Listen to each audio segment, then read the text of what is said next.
we fixed the fuel pressure regulator and fixed the fuel starvation issue. Fixed the gas tank, all that stuff. Oh, and the freeze plug. Well, yeah, all the issues that we've explained. The last one was the fuel pressure regulator that we replaced. So now we're about to change the fuel pressure regulator. And we at first thought that we would have to take the intake manifold off and all the other BS that comes along with it, but shine your light actually in there. Finagle his arms back there. And I can definitely get it out this way. It's more of a matter of, can you get the bolt off? Well, no, can I get it back in? Not even that. Can I get the tool in there? Let's take this out, put it on the tool first. Then once I get the tool in there, it's going to want to unscrew the screw towards the... What T is this? Is it T25?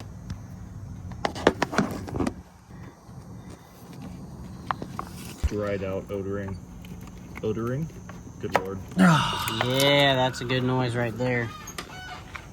Where's the flash? What the fuck? Who says you have to pull off the intake Oh manifold? my god. Is that the problem? That's what I was worried about earlier. I was like, maybe your screen is all coated. You know what that smells like? It smells like freedom. Yeah, I don't know what that is. Is that sparkly? No. It's like a piece of a paper towel. It's like crud. What did you guys do? Dude, why did you guys give each other that look? Guys? Is there a paper towel in your intake? I mean, no. Wow, what the f*** do it? Fuel. This is the easiest way to fill the gas tank. Just have to take the bed off. But, she was just a little dusty. Just a little dirty. It wouldn't have been able to get past the fuel filter, though. Are you sure? Because it's there. I mean, Shut up, Daniel. That could be a part of the fuel filter, the old one. Why are you cleaning it? We have this one. Drew gets astonishingly high off of the gas fume.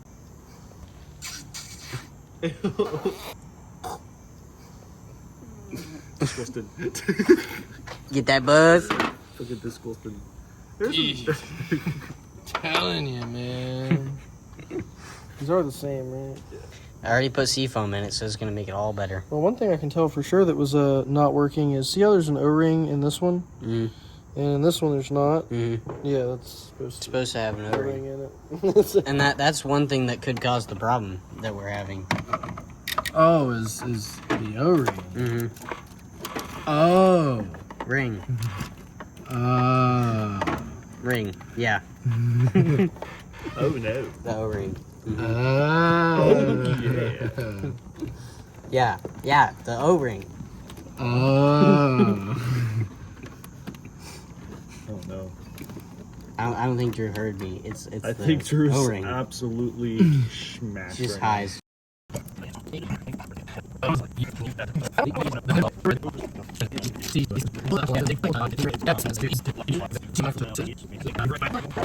and I drove it for a couple more days. Everything was fine. I had the truck up to like 85 because the speedometer also is wrong, which we didn't realize, so I was trying to push it a little harder than usual, but I mean it didn't break, so you know, whatever. I thought it was okay. Well, like we said, I had to drive to Gainesville for a doctor's appointment, and it's a 4.5 hour drive. I made it there completely fine. I took a scenic route, which is like 55, 65 miles an hour. Everything is fine. Temperature, oil, which the oil pressure gauge doesn't really work, but sometimes it kind of tells you what's going on. And just to be clear, our justification for that is I had the same oil pressure sensor, and mine did the exact same thing. Eventually, mine actually like went bad and almost blew up the engine. Now, we know that's not the issue on this one because what happened with mine is it literally was shooting oil through the connector of the oil pressure sensor. This one hasn't done that, but when he was looking at the oil like pressure being kind of low and erratic, I told him, I was like, that's just what my sensor did. So I believe that's, yeah, I believe still that the oil pressure was fine. It was just that the sensor didn't read right. Yeah. Well, I drive it there, everything's fine, do my appointment, head back. I was heading back on I-10 is what we decided, and so that's like 70 miles an hour, and the truck started to rod knock. Now, what happened is I was behind a car, and I go to merge around them, and I hit the gas a little bit, obviously to accelerate, and it does the opposite. It decelerates. Well, that's not supposed to happen. So I get back behind them in the slow lane and try to accelerate more, because now they're like 2 or 3 cars ahead of me, and it decelerates more. I'm like, okay, well that's not good. So at this point I'm going like maybe 60 or something like that, 65, and I start to go to pull over to see what the heck's wrong. Well, you know, I wasn't anywhere near an exit, didn't know where I was at the moment because I was driving, and I second guessed my decision and go to pull back on the road so I can coast to an exit at the very least. But by the time I made all those decisions and figured out what was happening and everything like that, I was already going too slow and traffic was coming up on me really fast. So I decided to pull over again, slow down in the side of the road, and stop. But obviously I-10 is like super loud because cars are going by you at 70 miles an hour, so I couldn't really hear what was wrong. I turn the truck off, turn it back on, and it won't start. I have to hit the gas and it doesn't even idle. I was trying to make it idle so I could get out and pop the hood and like hit the throttle cable underneath the hood so I could get it to rev and hear what was going on more rather than being in the driver's seat. And I had to turn off the AC to get the load off the engine so it actually idle under its own power. And before that, I also tried to put it in drive, and it just died instantly because obviously it wouldn't run. So I start it, it idles without the AC on, get out of the truck.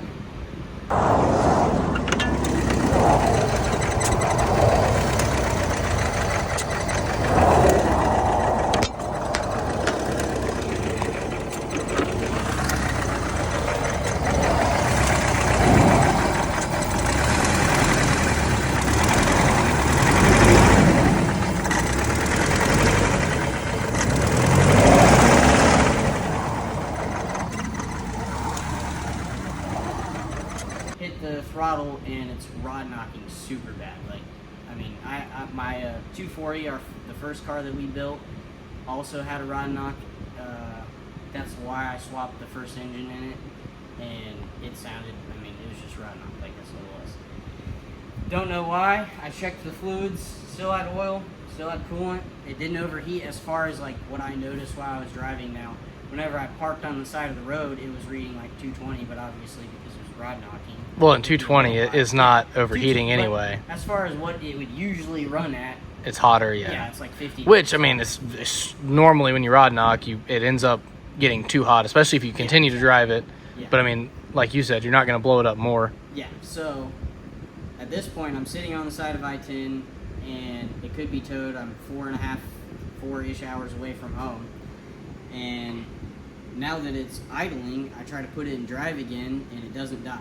So I creep down the side of I-10 going like 30 miles an hour while the engine's knocking itself to death. And finally make it to an exit, which was super long, and it thankfully didn't like do a loop or anything like that crazy, which there was a side on the exit, so I was basically just like bouncing on the side in the grass of the exit.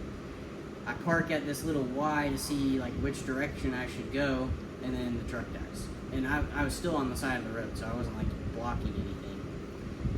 Well, I was 3 miles away from the nearest gas station, and my grandma was over an hour and a half away from me. Which, I mean, either way I would have to wait for somebody to come get me, or rent, or, we tried a rental car. Well, and I was going to say, not that, like, if you would have known immediately when it rod knocked, maybe you would have had enough time, but, like, that was, exactly. By the time where you thought about getting a rental car, it was already, like, 7. Yeah, exactly. So I just start walking around to see if I can find any businesses or anything. I couldn't really find anything on Google Maps. I scrolled in and... Yeah, he really was in the middle of nowhere. Yeah, like, nowhere. On a bridge on I-10. Like, the nearest thing was, the nearest, like, sort of town was near that Busy Bee, which was, like, 11 or 12 miles away. Yeah. As far as, like, an actual town. Yeah, and that wasn't even really a big town. That was, like, a baby town. Yeah, for sure.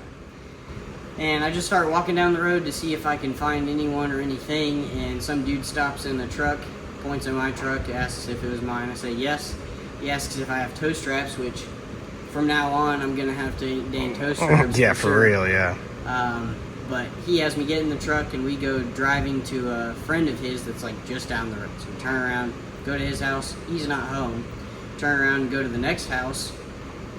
I don't know that he doesn't know this person, but I think he does know everyone in this little town and on the street.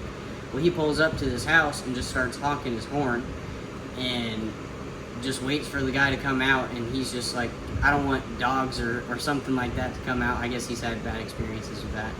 So the guy comes out, he walks out and explains what has happened, that we need toe straps. And before I can even say anything, the guy has the toe straps in his hand and is already asking the guy if I can park my truck in his yard. And again, before I even say anything, the guy's like, yeah, sure, he can park it here however long he wants. And so that just solved like 3 or 4 big problems, because it would have been towed, I would have got a ticket.